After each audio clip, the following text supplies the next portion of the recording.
नमस्कार छात्रों। कभी सोचा है कि गणित का सिलेबस सिर्फ चैप्टर्स की एक लिस्ट न होकर एक बहुत ही रोमांचक सफर का नक्शा हो सकता है।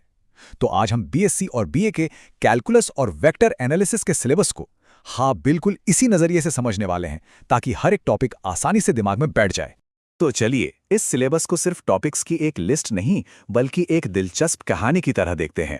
एक ऐसी कहानी जो सदियों पुराने ज्ञान को भविष्य के जरूरी स्किल्स से जोड़ती है। तो इस सफर के पहले पड़ाव में आप सबका स्वागत है। इससे पहले कि हम मॉडर्न कैलकुलस में गोता लगाएं, चलिए जरा इसकी गहरी जड़ों को समझते हैं।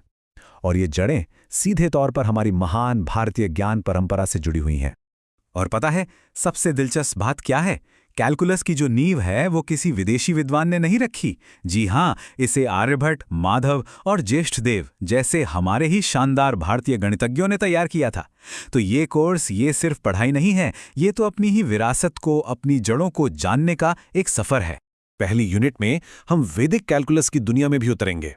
हम देखेंगे कि कैसे हमारे प्राचीन गणितज्ञों ने डिफरेंशिएशन और इंटीग्रेशन के लिए ऐसे अनोखे तरीके खोजे थे जो आज भी हैरान करते हैं और उतने ही कारगर भी हैं। अच्छा, अपनी विरासत को समझने के बाद चलिए अब कैलकुलस के मुख्य औजारों की तरफ बढ़ते हैं। शुरुआत करते हैं बदलाव की भाषा को समझने से। मतलब ये जानने से कि हम इस लगातार बदलती दुनिया को गणित के जरिए कैसे बयां कर सकते हैं। तो ये डिफरेंशियल कैलकुलस आखिर है क्या चीज? देखिए, सीधी सरल भाषा में कहें तो ये बदलाव की दरों और कर्व्स यानी वक्रों के ढलान का गणित है। ये हमें बताता है कि कोई चीज किसी भी पल में कितनी तेजी से बदल रही है। इसे एक कार के स्पीडोमीटर की तरह सोचिए। स्पीडोमीटर आपको किसी एक खास पल में उसी इंस्टेंट पर आपकी रफ्तार बताता है ना? न कि पूरे सफर के एवरेज रफ्तार। बस डिफरेंशियल कैलकुलस भी ठीक यही काम करता है। अब देखिए, यूनिट 2 और 3 में हमें कुछ बड़े ही जबरदस्त टूल्स मिलते हैं, जैसे कि अनंत स्पर्शी, जो हमें बताती हैं कि एक कर्व अनंत पर जाकर किस लाइन के करीब पहुंच जाएगा। फिर है वक्रता, जिससे हम ये नापते हैं कि कोई मोड़ कितना शार्प है, कितना तीखा है। और कर्व ट्रेसिंग की मदद से तो हम किसी भी मुश्किल से मुश्किल समीकरण का ग्राफ बना सकते हैं। तो इन सब की मदद से हम किसी भी कर्व के आकार को बहुत ही गहराई से समझ पाते। चलिए अब अगले पड़ाव पर चलते हैं। अभी तक हमने चीजों को छोटे छोटे हिस्सों में तोड़ना सीखा, जिसे हम डिफरेंशिएशन कहते हैं। अब बारी है उन्हें वापस बनाने की, यानी इंटीग्रेशन की कला सीखने की। तो इंटीग्रल कैलकुलस क्या है? यह है संचयन, यानी चीजों को इकट्ठा करने का गणित। अगर डिफरेंशिएशन चीजों को तोड़ने का विज्ञान है, तो समझ लीजिए इंटीग्रेशन उन्हें वापस जोड़ने की कला है। इसका इस्तेमाल हम क्षेत्रफल, लंबाई और आयतन जैसी कुल मात्राओं को खोजने के लिए करते हैं। यूनिट 4 में हम इसके कुछ बहुत ही शानदार इस्तेमाल देखेंगे, जैसे क्षेत्रकलन, जिससे हम किसी भी टेढ़े मेढ़े आकार का क्षेत्रफल निकाल सकते हैं। चापकलन से हम किसी घुमावदार रास्ते की एकदम सटीक लंबाई माप सकते हैं।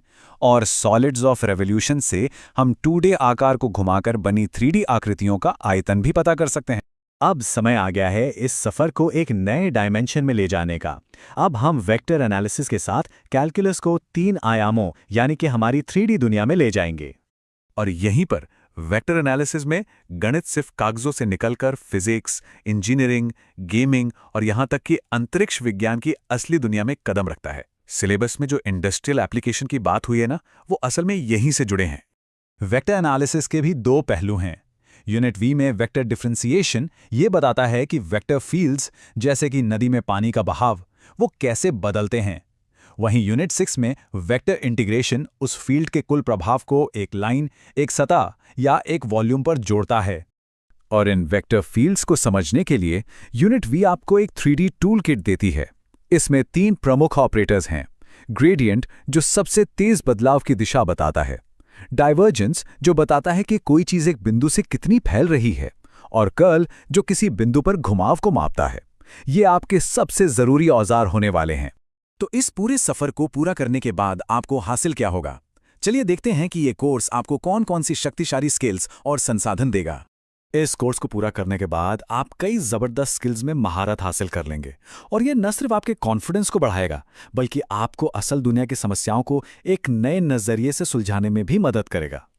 सबसे ज़रूरी बात यह है कि आप सिर्फ थियरी नहीं सीखेंगे, आप किसी भी आकार का सटीक विश्लेषण करना, सबसे बेहतर समाधान खोजना और वेक्टर की दुनिया में कैलकुलस को लागू करना सीख जाएंगे।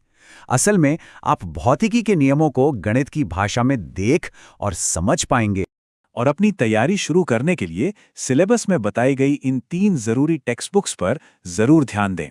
गोरख प्रसाद की डिफरेंशियल और इंटीग्रल कैलकुलस और एन सरन एवं एस.एन. निगम की इंट्रोडक्शन टू वेक्टर एनालिसिस एक बहुत ही बेहतरीन शुरुआती लाइब्रेरी है। तो इस कोर्स को सिर्फ एक ज़रूरत नहीं बल्कि एक अवसर के तौर पर देखिए। ये मौका है उस प्राचीन विरासत को अपनाने का और उस आधुनिक महाशक्ति को हासिल करने का जिसका नक्शा अब आपके पास है।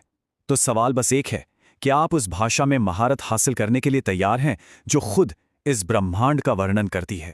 Don't forget to subscribe for more amazing content like this.